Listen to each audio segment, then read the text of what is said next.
Math mastery hub में आपका स्वागत है।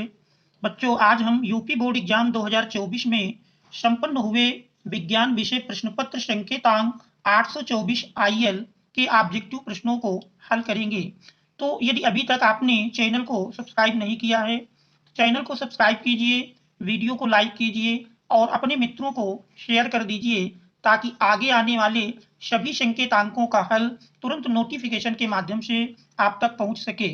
अब हम देखते हैं ऑब्जेक्टिव प्रश्नों में पहला प्रश्न। तो खंड आ उपभाग 1 बहुविकल्पीय प्रश्न नंबर 1 में दिया है, किसी वस्तु का आभासी एवं आकार में बड़ा प्रतिबिंब बनाने के लिए कौन से दर्पण का प्रयोग करना चाहिए। तो इसमें ऑप्शन नंबर बी सही है। अवतल दर्पण के द्वारा आभासी एवं आकार में बड़ा प्रतिबिंब बनता है। अब हम देखते हैं दूसरा प्रश्न। दूसरे प्रश्न में दिया है,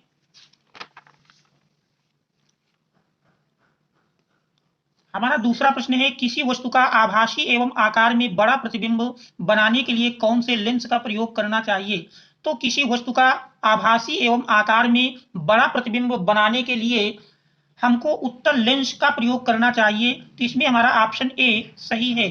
इसके बाद तीसरा प्रश्न है, आकाश के नीला रंग दिखने का कारण होता है। तो आकाश के नीला रंग दिखने का कारण प्रकीर्णन होता है।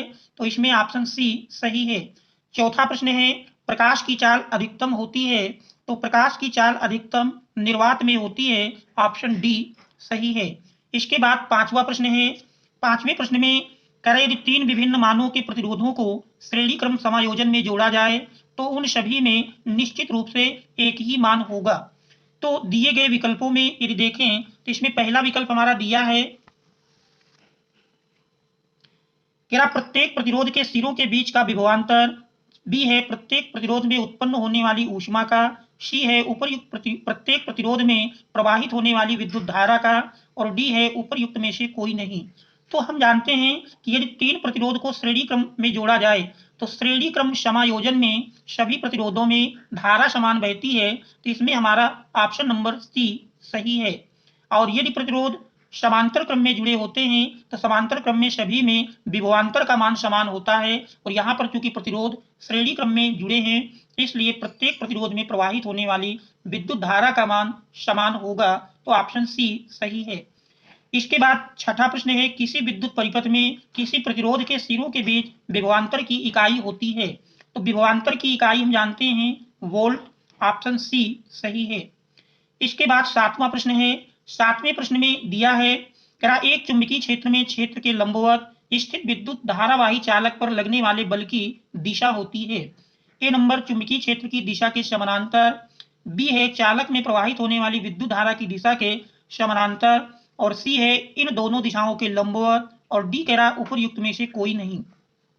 तो फ्लेमिंग के बाएं हाथ के नियम के अनुसार हम जानते हैं कि चालक में प्रवाहित होने वाली धारा और चुंबकीय क्षेत्र की दिशा दोनों के लंबवत धारावाही चालक पर लगने वाले बल की दिशा होती है। तो इसमें हमारा ऑप्शन नंबर सी सही है, इन दोनों दिशाओं के लंबवत। अर्थात चुंबकीय क्षेत्र और चालक में प्रवाहित होने वाली धारा इन दोनों के लंबवत दिशा में धारावाही चालक पर लगने वाले बल की दिशा होगी। तो इसका ऑप्शन सी सही है। इसके बाद आठवां प्रश्न है। आठवें प्रश्न में दिया है, हमारा आठवां प्रश्न है, कह रहा एल्केनो का सामान्य सूत्र है। एल्केनो का सामान्य सूत्र जानते हैं CnH2n+2 होता है। ऑप्शन बी सही है। इसके बाद नौवां प्रश्न है, निम्नलिखित में समजातीय श्रेणी है। तो समजातीय श्रेणी में अगर देखें C2H4 तथा C3H6 तो देख रहे हैं दोनों में 2 क्रमागत सदस्य हैं। इनमें CH2 के बीच का अंतर है तो ये हमारे समांतर श्रेणी में है। सेकंड देखें CH3OH CH3CHO तो देख रहे हैं इसमें एल्कोहल समूह और इसमें एल्डिहाइड समूह, ये हमारी समजातीय श्रेणी में नहीं है। इसके बाद थर्ड HCHO और CH3CHO फॉर्मल्डिहाइड एस्टल्डिहाइड तो देख रहे हैं दोनों एल्डिहाइड समूह हैं और एल्डिहाइड समूह के ये 2 क्रमागत सदस्य हैं तो ये हमारे सजातीय श्रेणी में है। चौथे में C2H5OH और CH3OCH3 तो देख रहे हैं पहले में एल्कोहल समूह और दूसरे में हमारा ईथर समूह है। तो इस तरह से आप ये फर्स्ट और थर्ड ये दोनों समजातीय श्रेणी में हैं। नीचे के उपर्युक्त के संदर्भ में सही विकल्प है। ए में लिखा फर्स्ट थर्ड, जबकि हम देख रहे हैं फर्स्ट और थर्ड सही है। बी में फर्स्ट फोर्थ, सी में सेकंड और फोर्थ, डी में फर्स्ट और थर्ड। तो ऑप्शन नंबर डी फर्स्ट और थर्ड सही है। इसके बाद 10वां प्रश्न है। 10वें प्रश्न में दिया है कि निम्नलिखित में से कौन सा धातु ठंडे जल के साथ हाइड्रोजन गैस बनाता है। विकल्प ए तांबा, बी सोना, सी पोटेशियम और डी एल्यूमिनियम। हमको बताना है कौन सा धातु ठंडे जल के साथ हाइड्रोजन गैस बनाता है। तो दिए गए विकल्पों में विकल्प सी पोटेशियम धातु ठंडे जल के साथ हाइड्रोजन गैस बनाता है। इसके बाद 11वां प्रश्न है। 11वें प्रश्न में दिया है क्या शून्य पीएच वाला विलयन होता है। तो शून्य पीएच वाला विलयन हम जानते हैं अम्लीय होता है। अगर पीएच मान 7 है तो विलयन उदासीन होगा। 7 से कम वाला विलयन अम्लीय होगा और 7 से अधिक वाला विलयन क्षारीय होता है। इसके बाद 12वां प्रश्न है। सूर्य के प्रकाश एवं पर्णहरिम की उपस्थिति में CO2 और H2O के संयोजन से निम्नलिखित में से कौन सा यौगिक बनता है। तो ए नंबर ग्लूकोज, बी CHCl3, सी CCl4 और डी CHCl3। तो पर्णहरिम की उपस्थिति में CO2 और H2O के संयोजन से ग्लूकोज का निर्माण होता है। ऑप्शन ए सही है।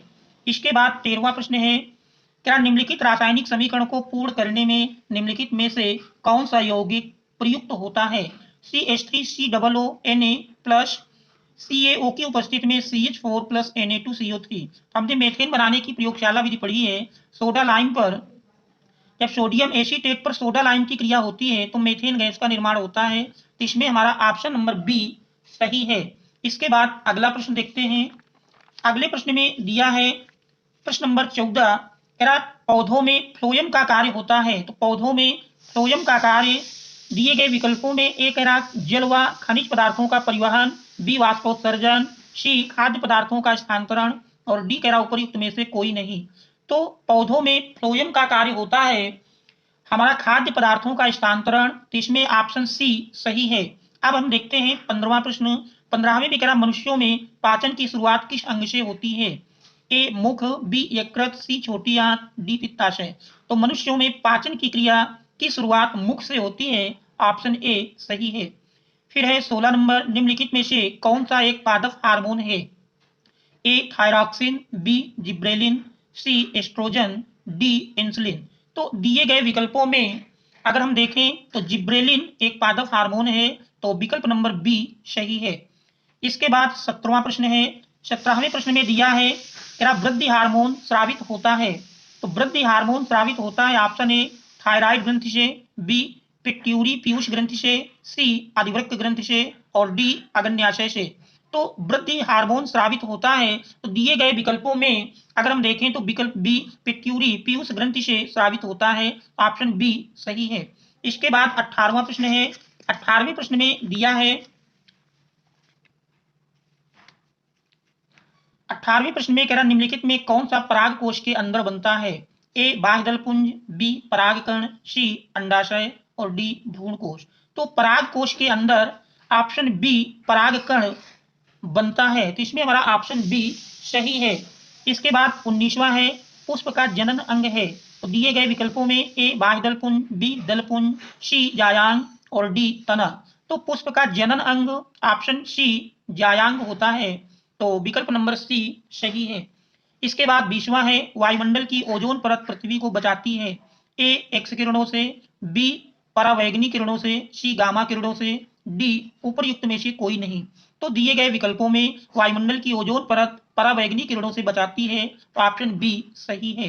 तो बच्चों यदि अभी तक आपने चैनल को सब्सक्राइब नहीं किया है, चैनल को सब्सक्राइब कीजिए, वीडियो को लाइक कीजिए और मित्रों तक शेयर कर दीजिए ताकि आगे आने वाले सभी संकेतांकों का हल नोटिफिकेशन के माध्यम से तुरंत प्राप्त हो सके और सभी हल आप देख सकें। Thanks all of you for watching.